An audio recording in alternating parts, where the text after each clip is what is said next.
Hello everyone, welcome back to my channel. So hope so आप अपने घर में बिल्कुल सही हो, सेफ हो। एंड इस एटमॉस्फेयर में पढ़ाई होना थोड़ा मुश्किल होता है, ये हम भी जानते हैं कि पढ़ाई नहीं हो पाती इस एटमॉस्फेयर में, जो एग्ज़ाम डिले होता रहता है। एंड लास्ट टाइम सिचुएशन भी ऐसी थी कि एग्ज़ाम डिले हुआ, फिर डिले हुआ, और इस बार सिचुएशन और ज़्यादा वर्स्ट है। तो माइंड में ये सब आता है कि एग्ज़ाम फिर से डिले होगा एंड एग्ज़ाम अभी नहीं होगा, सो हम स्टडी नहीं करते हैं। नहीं, ऐसा बिल्कुल मत कीजिए। इफ़ आपके घर में कोई हेल्थ इश्यूज़ है, आपको कोई हेल्थ इश्यूज़ है या कोई भी प्रॉब्लम है कोविड से रिलेटेड, तो ऑब्वियसली स्टडी सफर हो रही है, there is no problem, because health is well. इस बार एग्जाम नहीं दिया, नेक्स्ट टाइम दे देंगे। 1 ईयर लेट हो जाएगा एग्जाम के लिए, 1 ईयर लेट हम CSIR क्वालिफाई कर लेंगे, 1 ईयर लेट PhD स्टार्ट कर देंगे, कोई दिक्कत नहीं है। बट इफ आपके घर में कोई हेल्थ प्रॉब्लम्स नहीं है, इफ आपकी फैमिली में कोई पॉजिटिव केसेस नहीं है, कोई हेल्थ प्रॉब्लम नहीं है, सो प्लीज आप अपनी स्टडी सिर्फ और सिर्फ मेंटल प्रेशर की वजह से आप अपनी स्टडी सफर मत कीजिए। बिकॉज ऐसा बहुत सारे स्टूडेंट के साथ हो रहा है, जैसे ही पोस्टपोन की न्यूज़ सुनते हैं या फुल डे न्यूज़ चैनल्स पे सारे कोविड न्यूज़ सुनते हैं, डेथ रेट इंक्रीज हो रहा है, ये सब सुनते हैं, तो बहुत प्रॉब्लम होता है स्टडी में फोकस करने के लिए, बहुत ज़्यादा प्रॉब्लम आता है। ऑब्वियसली हाँ, इफ मुझे भी पता चले मेरा एग्जाम नहीं है तो स्टडी नहीं होती है, ये सबके साथ होता है। बट आप ये सोचिए कि लास्ट टाइम मोस्टली स्टूडेंट्स ने सिर्फ इसलिए क्वालिफाई नहीं किया था, उनकी प्रिपरेशन फुल प्रिपरेशन थी और क्वालिफाई इसलिए नहीं हुआ था क्योंकि एग्जाम डिले होते रहे थे। एंड स्टूडेंट्स एग्जाम की प्रिपरेशन छोड़ देते हैं जैसे ही एग्जाम डिले होना स्टार्ट होता है, जैसे ही पोस्टपोन होता है स्टूडेंट प्रिपरेशन नहीं करते, रिलैक्स फेस में चले जाते हैं। मेरे खुद के जानने वाले बहुत सारे स्टूडेंट्स हैं जिनका CSIR लास्ट टाइम क्वालिफाई नहीं हुआ और वो प्रिपरेशन बहुत टाइम से कर रहे थे। उनका जुलाई अटैम्प्ट होता, जून अटैम्प्ट होता, उस हिसाब से वो प्रिपरेशन कर चुके थे। बट जैसे ही पोस्टपोन हुआ, जैसे ही डिले हुआ, ऑब्वियसली इसमें किसी का कोई दोष नहीं है, डिले हुआ, किसी की कोई मिस्टेक नहीं है, बट जैसे ही डिले हुआ तो स्टूडेंट ने प्रिपरेशन छोड़ दिया। एंड आप सब जानते हैं CSIR लाइफ साइंस में क्रैम करने के लिए बहुत ज़्यादा है, बहुत ज़्यादा कॉन्सेप्ट्स हैं। इफ़ आप 2 to 3 डेज डिले करते हैं पढ़ाई का तो ये बहुत ज़्यादा सफ़र करता है एग्जाम। इफ़ आप 2 to 3 डेज डिले करते हैं तो ऐसा तो है नहीं सिर्फ 2 to 3 डे डिले होता है, हमारा पढ़ने का मन हट जाता है। इफ़ मैं भी 2 to 3 डे वीडियोस ना बनाऊँ तो ऑब्वियसली मेरा रिकॉर्डिंग करने का मन नहीं करेगा। ऑब्वियसली इफ़ हम किसी काम के फ्लो में, स्टडी एक ऐसी चीज़ है कि हम उसका फ्लो एकदम से तोड़ देते हैं तो स्टडी करने का मन नहीं करता है।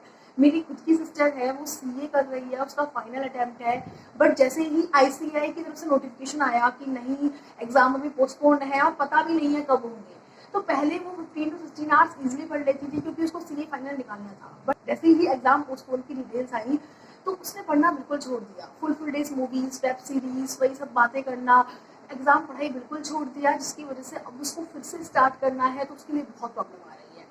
तो ऐसे ही हम लोग भी जब 2 to 3 डेज डिले कर लेते हैं पढ़ाई का तो बहुत प्रॉब्लम आती है, फिर से स्टार्ट करना इतना ईजी नहीं होता। पहली बात तो ये कि CSIR में इतना सिलेबस है कि जो हमने यूनिट्स पिक करी हुई हैं उनको बिल्कुल भूल जाएंगे, माइंड ही नहीं रहेगा पढ़ने के लिए, लगेगा फुल नया पढ़ रहे हैं। तो आपको कैसे इस टाइम को मैनेज करना है, कैसे प्रिपरेशन करनी है। फर्स्ट थिंग तो ये कि आप बिल्कुल भी एक भी दिन स्किप ना करें, एक सिंगल डे भी स्किप ना करें, क्योंकि जब भी आप एक दिन भी स्किप करेंगे तो आपके और दिन भी स्किप होंगे। ऐसा ये ह्यूमन नेचर है, ऐसा कभी नहीं होता कि हमने एक दिन सोचा कि मजे करते हैं एंड सेकंड डे से हम बिल्कुल पढ़ने बैठ गए। तो आप बिल्कुल ऐसे डिले ना कीजिए। इफ आप 9 आवर्स पढ़ते थे, नहीं पढ़ा जा रहा है तो 7 आवर्स पढ़िए, 5 आवर्स पढ़िए, 6 आवर्स पढ़िए। बट ऐसा बिल्कुल नहीं होना चाहिए कि पढ़ाई में एकदम से ब्रेक आ जाए, बिकॉज एकदम से ब्रेक आएगा, वो ब्रेक आपका एक दिन का कभी नहीं होगा, वो ब्रेक 1 वीक तक एक्सटेंड होगा और उस 1 वीक के एक्सटेंशन की वजह से नेक्स्ट टाइम जब आप पढ़ने बैठेंगे तो बहुत मुश्किल हो जाएगा स्टार्ट करना। बहुत सारे स्टूडेंट्स होंगे जिनका लास्ट टाइम क्वालिफाई नहीं हुआ सिर्फ और सिर्फ इसी वजह से क्योंकि उनका डिले आता रहा, वो पढ़ाई को उन्होंने कॉन्टिन्यूटी को छोड़ दिया। CSIR में कॉन्टिन्यूटी एंड पे तक बिल्कुल मैनेज करनी बहुत जरूरी है, क्योंकि कॉन्टिन्यूटी नहीं होगी तो एग्जाम क्वालिफाई नहीं होता, सब कुछ आते हुए भी चीजें रह जाती हैं। एंड मैं फुल ट्राई करती हूँ कि मैं रोज वीडियो अपलोड करूँ, एंड अराउंड 1 वीडियो मैं रोज अपलोड करती हूँ, कभी कभी 2 वीडियोस भी अपलोड करती हूँ। एंड जिस दिन मैं वीडियो अपलोड नहीं करती मुझे खुद बुरा लगता है कि मैंने आज वीडियो अपलोड नहीं किया है। सो आप क्यों रोज नहीं पढ़ सकते? आपका तो बिल्कुल मेन एग्जाम है, आपको तो बिल्कुल पढ़ना ही पढ़ना चाहिए। इफ कोई प्रॉब्लम नहीं है, सिर्फ मेंटल प्रेशर की वजह से नहीं बढ़ रहे हैं, मेंटल प्रेशर बढ़ेगा इफ आप रोज न्यूज देखेंगे। न्यूज देखना अच्छा है, बट न्यूज में इतने ज्यादा केसेस आए हैं कि इफ आप रोज न्यूज देखेंगे, रोज ऐसी ऐसी बातें सुनेंगे तो पढ़ने का मन नहीं होगा। सिचुएशन वर्स्ट पे वर्स्ट हो रही है, पढ़ने का मन बिल्कुल नहीं करेगा। सो फर्स्ट थिंग तो आपको ये करनी है कि आपको डेली पढ़ना है, एक भी स्किप नहीं करना। सेकेंड थिंग क्या करनी है, थोड़ा न्यूज चैनल देखिए, न्यूज देखिए, बट थोड़ा इन नेगेटिव वाइब से दूर रहिए। बिकॉज जितना हम नेगेटिव वाइब सुनते हैं ना, उतना ही हमारा ओरा जो होता है वो नेगेटिव होता चला जाता है, और हम अवेयरनेस की जगह हम डिप्रेस होते चले जाते हैं। इतने केसेस बढ़ रहे हैं, इतनी डेथ हो रही है, क्या हो रहा है, ये कैसे होगा मैनेज, इन सब को लेकर मेरा खुद का इफ मैं बहुत ज़्यादा न्यूज़ सुन लेती हूँ, बहुत ज़्यादा इन सब में बहुत ज़्यादा सोचने लगती हूँ, तो बहुत माइंड खराब हो जाता है। ऐसा लगता है सब कुछ खत्म हो रहा है, कुछ नहीं। तो इसलिए बिल्कुल न्यूज़ देखना बंद कीजिए। थोड़ा बहुत न्यूज़ देख लिया, बट स्टिल न्यूज़ देखना बंद कीजिए। थर्ड थिंग, कब एग्जाम होगा वो सब गूगल पे सर्च करना बंद कीजिए, क्योंकि गूगल को भी नहीं पता कब एग्जाम होने वाला है। जब CSIR डेट देगा जब भी एग्जाम होगा। बच्चे क्या करते हैं, यूट्यूब पे, गूगल पे यही सब सर्च करते रहते हैं, कब एग्जाम होगा, नेक्स्ट डेट कब आएगी। नेक्स्ट डेट जब आएगी, जब सबको पता चल जाएगा नेक्स्ट डेट आई है, उससे पहले सिर्फ सब एज्यूम कर सकते हैं कि नेक्स्ट डेट क्या होगी। कोई भगवान नहीं है, किसी को नहीं पता CSIR नेक्स्ट डेट कब देने वाला है। इवन CSIR को भी नहीं पता कि नेक्स्ट डेट क्या होगी, बिकॉज सिचुएशन आगे क्या है नहीं पता उन्हें। तो इसलिए आपके हाथ में एग्जाम कब हो वो नहीं है, पर आपके हाथ में प्रिपरेशन तो है। आप उस प्रिपरेशन को कर सकते हो, और उस प्रिपरेशन को इतने अच्छे से कीजिए कि आपका इस वाला अटेम्प्ट बिल्कुल रहे ही ना, इस बार क्वालिफाई ही हो। आप एग्जाम को इस तरीके से लेके चलिए कि हमारा एग्जाम जून में ही है, जून के अकॉर्डिंग प्रिपरेशन कीजिए। इफ आपने 7 यूनिट्स टारगेट करने का स्टार्टिंग में सोचा था, तो 7 यूनिट्स के हिसाब से जून तक प्रिपरेशन कीजिए। देन फिर आप जून के आगे और आगे यूनिट्स एक्सटेंड कर दीजिए, 7 की जगह 10 यूनिट्स कर लीजिए। इफ आपका टारगेट 10 यूनिट्स का था तो आप 12 यूनिट्स कर लीजिए। क्या प्रॉब्लम है उस चीज में? इवन बहुत ज्यादा अच्छा रहेगा, आप ज्यादा यूनिट्स करके जाएंगे, वहां ज्यादा क्वेश्चन अटेम्प्ट करेंगे, ज्यादा अच्छा रहेगा। आप पहले previous year paper 17 to 20 solve कर रहे थे, 2017 to 2020 के प्रीवियस ईयर पेपर सॉल्व कर रहे थे, तो इस बार आप 2014 से स्टार्ट कर दीजिए पेपर सॉल्व करना। प्रैक्टिस और ज्यादा अच्छी रहेगी, प्रैक्टिस बहुत ज्यादा अच्छी हो जाएगी। एंड ये प्रैक्टिस सिर्फ हमें इस एग्जाम के लिए नहीं चाहिए, लाइफ साइंस के स्टूडेंट को प्रैक्टिस वैसे भी चाहिए, आगे हम PhD के लिए चाहिए। तो हमें अपने फील्ड की नॉलेज होना, सारे फील्ड की नॉलेज होना, सारे सब्जेक्ट्स की नॉलेज होना बहुत जरूरी है। PhD के लिए जब आप जाएंगे तो आपको क्या सब्जेक्ट्स पर रिसर्च मिलेगा, उसका सब्जेक्ट कहाँ से लिंक होगा आपको नहीं पता, तो सबकी नॉलेज होना जरूरी है। तो इट्स बेटर कि हम वही सब प्रिपरेशन CSIR के लिए स्टार्ट कर दें। क्यों डिले करें एग्जाम के लिए? क्यों सोचे कि एग्जाम इस बार नहीं होगा, क्यों सोचे कि एग्जाम अब नहीं हुआ, एग्जाम लेट हो जाएगा तो हम प्रिपरेशन बंद कर देते हैं। प्रिपरेशन बंद कर दोगे, एग्जाम क्वालिफाई नहीं होगा, एकदम से डेट आ गई तो फिर नेक्स्ट टाइम आप ऐसे रह जाओगे, फिर से नेक्स्ट टाइम प्रिपरेशन स्टार्ट करोगे। तो ऐसे कब तक अगेन अगेन रीस्टार्ट करते रहोगे? इस बार स्टार्ट करके खत्म क्यों नहीं कर देते हो प्रिपरेशन? इस बार स्टार्ट कीजिए, प्रिपरेशन खत्म कीजिए। इफ आपने कम यूनिट्स टारगेट करी है, ज्यादा यूनिट्स टारगेट करिए, क्वेश्चन पेपर अच्छे से सॉल्व कीजिए, रिवीजन कीजिए। CSIR में रिवीजन इतना ज्यादा जरूरी होता है। इफ आपको टाइम मिला है, एक्सटेंड टाइम मिला है, तो वो आपको मजे करने के लिए नहीं, रिवीजन करने के लिए मिला है। अच्छे से पता है मुझे, जब तक एक्सटेंड नहीं हुआ था स्टूडेंट्स बहुत सारे प्रे करते थे कि एक्सटेंड हो जाएगा, हमारा रिवीजन इंक्रीज हो जाएगा, एक्सटेंड हो जाएगा, हम अच्छे से प्रिपरेशन कर लेंगे। बट जैसे ही एक्सटेंड हुआ स्टूडेंट ने पढ़ना बंद कर दिया। तो ऐसे नहीं करिए, बिल्कुल मत कीजिए। थोड़ा सा फेक न्यूज से, नेगेटिव वाइब से दूर रहिए। और इफ आप हेल्दी हैं, आपकी फैमिली में कोई प्रॉब्लम नहीं है, तो इतना मेंटल प्रेशर मत लीजिए। बिकॉज हम कोरोना की वजह से हमारे में हेल्थ इश्यूज तो आ ही रहे हैं, साथ में मेंटल इश्यूज भी बहुत ज्यादा आ रहे हैं। फुल डे ये सब सोचना, कितने केसेस हैं, केसेस इंक्रीज हो रहे हैं, डेथ इंक्रीज हो रही है, इन सबसे कुछ नहीं होगा। नेगेटिव वाइब्स आएंगी, पॉजिटिव सोचिए, पढ़िए, बहुत ज्यादा पढ़िए। नेक्स्ट चीज आती है सुबह सुबह जरूर पढ़िए। बिकॉज क्या होता है, हमारा नॉर्मल दिन में फुल डे सब लोग घर पे रहते हैं, लॉकडाउन है, फुल फैमिली घर पे रहती है। कभी पापा केसेस डिस्कस कर रहे हैं, कभी मम्मी आके केसेस डिस्कस कर रही हैं, ये हुआ है, अब न्यूज में ये हुआ है, अब ये हो गया है, अब उनकी डेथ हो गई है, अब उनकी डेथ हो गई है।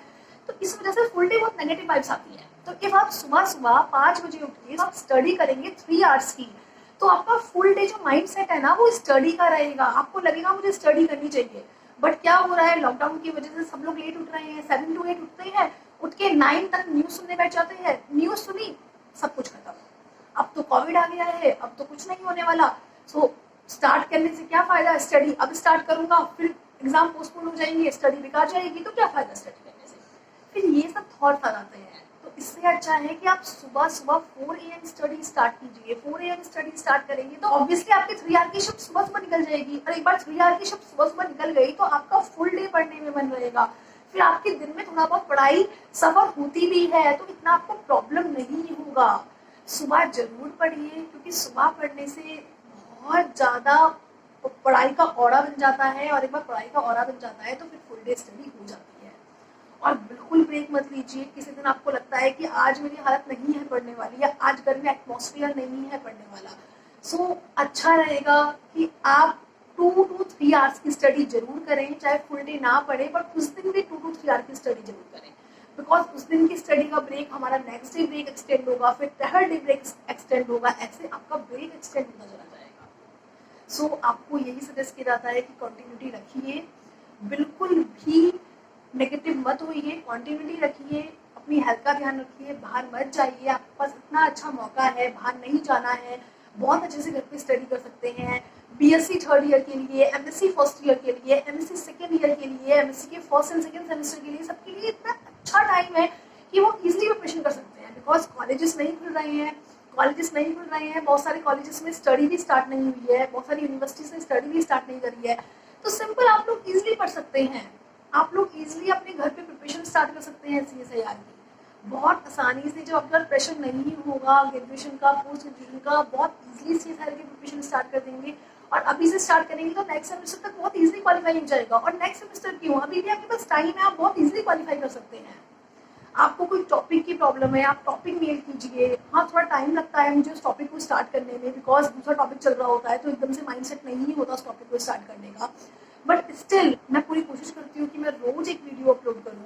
और आप लोग प्लीज कमेंट करके टॉपिक बताइए, आप लोग प्लीज कमेंट करके बताइए कि क्या टॉपिक है, क्या टॉपिक आपको पढ़ना है, कैसी स्टडीज चल रही हैं आपकी, रिवीजन कितना चल रहा है। उससे मुझे भी मोटिवेशन मिलता है वीडियोस बनाने के लिए, उससे मुझे भी मोटिवेशन मिलता है कि हाँ भाई अब मुझे वीडियोस बनानी चाहिए, सामने से रिस्पॉन्स आ रहा है। सो अपनी स्टडी बिल्कुल सफल मत कीजिए, बिकॉज ऑब्वियसली टाइम थोड़ा वर्स्ट है, टाइम आया है चला जाएगा वर्स्ट टाइम।